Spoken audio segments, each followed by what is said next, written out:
akses yang nantinya terlibat dalam proses layanan BKD. Jadi perlu diketahui Bapak Ibu sekalian, nantinya akan ada beberapa peran yang harus terlibat, diantaranya yaitu dosen, tentu saja, kemudian asesor BKD, kemudian ada unit BKD di tingkat perguruan tinggi, kemudian ada admin PT, dan tentu saja di tingkat LLDT. Nah, di mana nanti segala laporan kinerja yang dilaporkan oleh dosen di perguruan tinggi akan bisa dimonitoring dan dipantau melalui LLDT maupun langsung di pusat di Direktorat Sumber Daya, di mana datanya pasti akan diteruskan ke pangkalan data pendidikan tinggi seperti itu. Nah, kemudian berikutnya penjelasan dari beberapa peran yang terlibat. Pada intinya, yang pertama dosen, pengisian portofolio. Nah, ini pengisiannya bisa kapan saja. Kemudian pengisian atau klaim dan juga verifikasi laporan kinerja. Dan ini bisa dilakukan dosen ketika periode PKD itu telah dibuka. Nah, dalam konteks ini maka nanti yang membuka mungkin dari tim di LLDT seperti itu. Kemudian berikutnya adalah asesor melakukan penilaian tentu saja. Kemudian ada unit BKD di tingkat perguruan tinggi. Nah, mungkin nanti ini pembukaan periodenya bisa di tingkat LLDT sehingga nanti unit BKD di perguruan tinggi hanya mungkin melakukan pengesahan, plotting asesor, penyimpulan, dan apabila dimungkinkan nanti ada asesor dari luar PT seperti itu. Kemudian untuk di tingkat prodi sendiri sebenarnya ini kami coba buat untuk mengakomodir perguruan tinggi yang memiliki jumlah dosen cukup banyak Bapak Ibu. Jadi jumlah dosennya mungkin bisa ratusan atau bahkan ribuan. Nah, sehingga nanti ada distribusi terkait plotting asesor maupun penyimpulan laporan kinerjanya. Jadi tidak terpusat di tingkat perguruan tinggi. Kemudian ada admin PT. Nah, ini yang terpenting mungkin saat ini Bapak Ibu di perguruan tinggi bisa membuat unit BKD internal PT-nya masing-masing terlebih dahulu melalui manajemen akses jika memang belum dibuat Bapak Ibu. Dan ini dibuatnya oleh role admin PT seperti itu. Kemudian sinkronisasi dan administrasi instalasi ini juga cukup penting karena kalau update terakhir kami di tanggal 24 Agustus, jadi mohon bisa dipantau kembali versi sister PT-nya. Kemudian unit BKD di tingkat LLDT nanti bisa membuka periode maupun melihat hasil laporan kinerjanya per semester. Kemudian sebagai catatan, tadi juga disampaikan sebenarnya di awal bahwa asesor BKD tidak perlu membuat peran baru. Jadi asesor BKD di sini adalah dosen yang memiliki akun sister dan di dalamnya terdapat data berupa nira BKD yang tercatat secara terpusat di pangkalan data pendidikan tinggi seperti itu. Jadi apabila seorang dosen telah memiliki nira BKD yang tercatat di sistem, maka akan otomatis memiliki akses sebagai asesor. Nah, nira BKD-nya saat ini bisa dilihat, jadi Bapak Ibu bisa melihat tentu saja di menu layanan BKD ya, di submenu asesor. Jadi kalau ada nira di situ pasti sudah tampil harusnya. Nah, apabila dilihat sebenarnya sudah ada nira di data yang lama, yang lampau, yang masih manual, tapi di sistem saat ini belum ada, nanti bisa bersurat ya melalui LLDT, mungkin nanti diteruskan ke pusat agar dikonfirmasi datanya untuk bisa masuk ke sistem. Kemudian pembuatan unit BKD ini tadi sudah saya jelaskan dan semua alur ada di menu layanan BKD. Kemudian ini adalah gambaran besar saja secara umum mapping datanya di masing-masing unsur kegiatan. Jadi hampir semuanya memang asal datanya dari sister, tapi memang ada beberapa yang seperti di pelaksanaan pendidikan ini mayoritas dari feeder PDDikti. Jadi pelaporan admin PT tiap semesternya ke PDDikti, pelaporan data pengajaran, data aktivitas kemahasiswaan itu menjadi sangat penting karena pemanfaatan datanya cukup luas. Di sister saja ada di Zerdos maupun BKD, belum lagi di layanan atau di unit-unit lain di tingkat pusat seperti itu. Kemudian ada dari Sinta juga. Nah, kemudian saya coba langsung ke penjelasan laporannya di aplikasi. Jadi secara singkat saya coba paparkan poin-poinnya. Jadi di sini pasti nanti ada informasi periode pengisian, penilaian, maupun penarikan kinerja yang akan muncul di masing-masing akun dosen. Nah, ini tentu saja tadi sudah saya sampaikan di awal, pembuatan periodenya harus dibuka terlebih dahulu, kalau dalam hal ini berarti oleh LLDikti. Nah, penentuan tanggalnya juga diserahkan di masing-masing unit di LLDikti, jadi bisa ditentukan masing-masing tanggalnya. Kemudian di bawahnya nanti ada informasi terkait pengisian laporan seperti itu. Nah, di sini dijelaskan bahwa laporan kinerja yang telah divalidasi akan terbuat secara otomatis oleh sistem menjadi atau sebagai rencana kinerja pada semester tersebut. Jadi pengisiannya satu kali Bapak Ibu terkait laporan maupun rencana, nanti masih bisa dikonfirmasi sekali lagi seperti itu. Kemudian berikutnya terkait penjelasan tampilan, kurang lebih seperti ini. Jadi ada informasi tanggal-tanggalnya, penarikan, pengisian, penilaian, dan seterusnya. Kemudian ada tabulasi kegiatan sesuai dengan rubrik PKD-nya. Kemudian di bagian bawahnya ada judul poin-poin kegiatan yang sesuai rubrik. Jadi misalkan di bagian pelaksanaan pendidikan, nanti pasti di sistem sudah akan dimunculkan poin A, B, C, dan seterusnya sesuai dengan rubrik. Jadi Bapak Ibu dosen tidak perlu membuka rubrik, bisa langsung baca di sistem. Kemudian juga diinformasikan asal data untuk kinerja pelaksanaan perkuliahan itu dari menu apa. Jadi di sini sudah diinformasikan menunya dari menu pengajaran. Nah, semuanya nanti pasti ada asal datanya dari menu apa. Jadi mulai dari poin A dan seterusnya itu pasti ada. Berikutnya di bagian kanan ada tombol tarik kinerja. Nah, jadi ketika di menu portofolio, misalkan di menu pengajaran itu sudah ada datanya, di BKD ini tidak perlu mengisi lagi Bapak Ibu. Jadi tinggal klik satu tombol di sebelah kanan atas, maka datanya akan ditarik otomatis dari portofolio ke BKD, tentu saja berdasarkan rentang tanggal periode ini. Jadi dikomparasi tanggal datanya apakah masuk dalam rentang tanggal data periode yang telah ditentukan seperti itu. Kemudian di sini juga ada tombol edit maupun hapus data. Jadi masih bisa dikonfirmasi karena kan di sini tombol tarik kinerja ini untuk menarik semua data secara otomatis di periode tanggal yang ditentukan.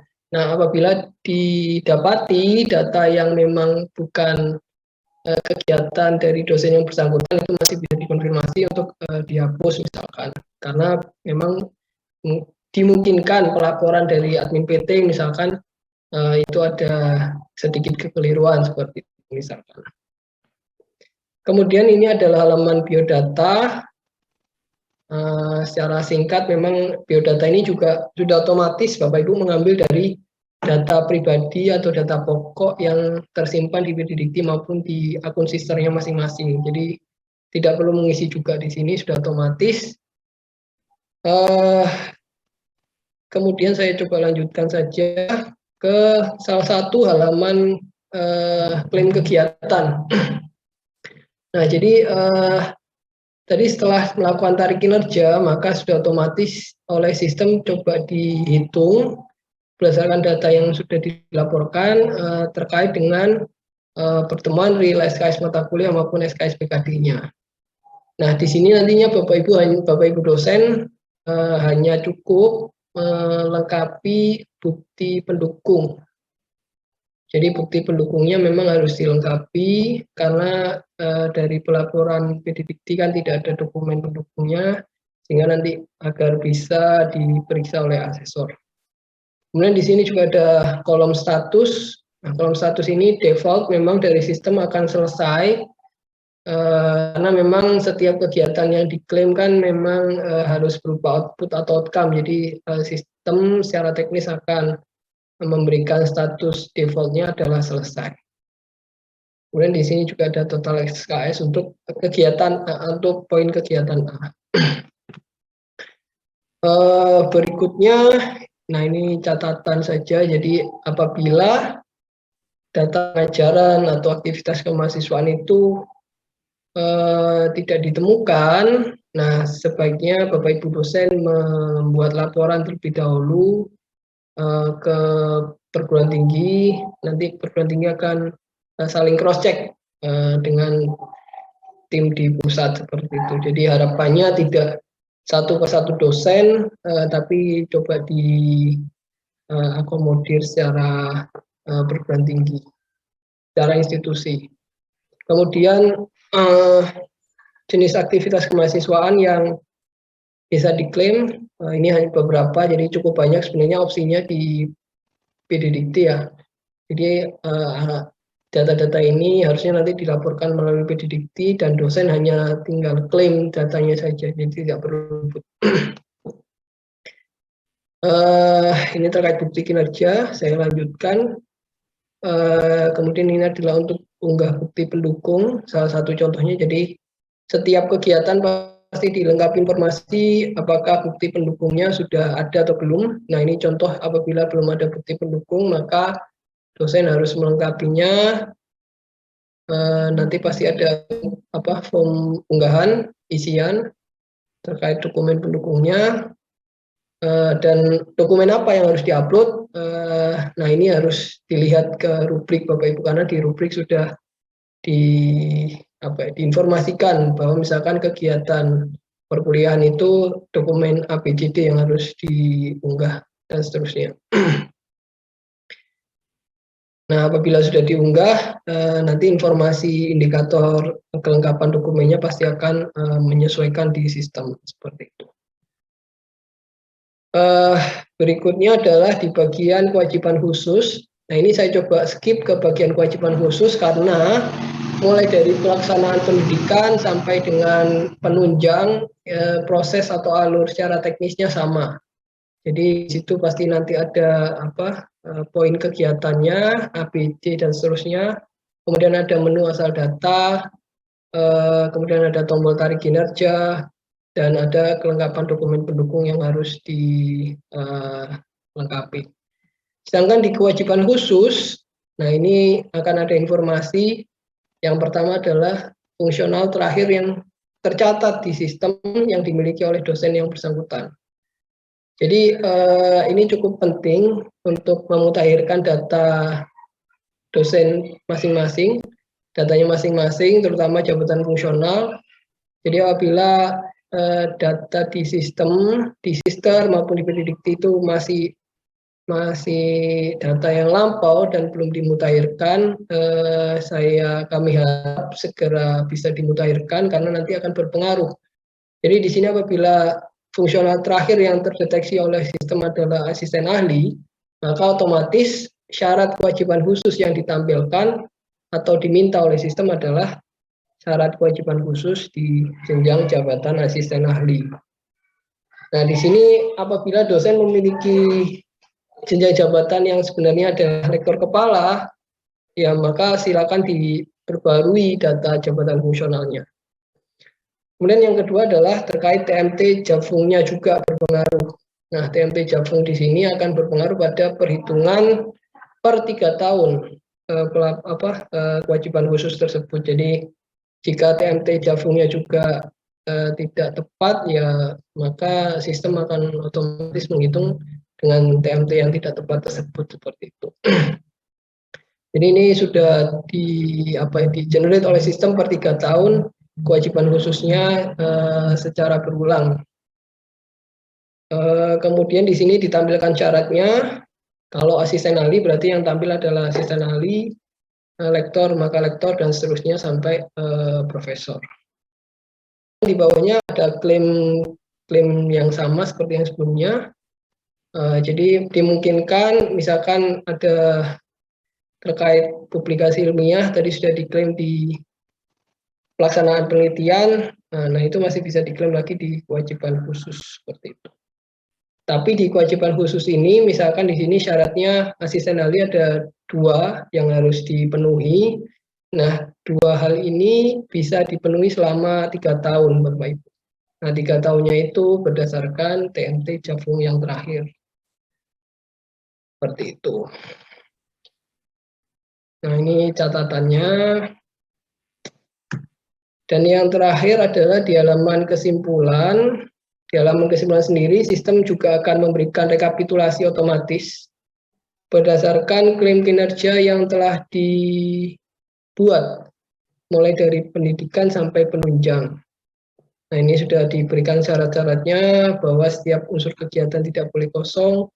Kemudian misalkan pendidikan dan penelitian minimal 9 SKS, kemudian pengabdian dan penunjang tidak boleh kosong, dan seterusnya, dan seterusnya. Dan di bawahnya pasti ada total kinerja yang direkap oleh sistem. Nah, dan juga syaratnya ditampilkan bahwa minimal 12 SKS dan maksimal 16 SKS. Apabila ada kelebihan SKS-nya, total kinerjanya, nah, maka di sini harus ada beberapa kegiatan yang dibuat menjadi beban lebih atau SKS lebih. Jadi setiap semester dilaporkan semua kegiatannya. Apabila ada kelebihan total kinerja, maka beberapa kegiatan bisa dijadikan menjadi SKS lebih atau beban lebih, seperti itu.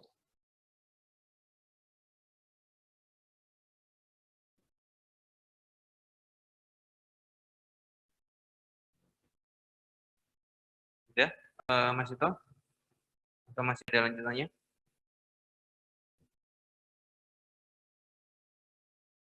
Mas Tito? Ya, mohon maaf, terpencet, Pak. Oh iya. Ya, mohon maaf. Saya lanjutkan. Jadi setelah di kesimpulan ini, nanti juga ketika di sini terlihat ada kelebihan, Bapak Ibu dosen bisa membuatnya menjadi beban lebih di masing-masing kegiatan atau di beberapa kegiatan. Itu di kolom status bisa diubah dari status selesai menjadi beban lebih, seperti itu. Nah, di bagian ini bisa diubah menjadi beban lebih sehingga nanti bagaimana total kinerjanya itu tidak lebih dari maksimal 16 SKS.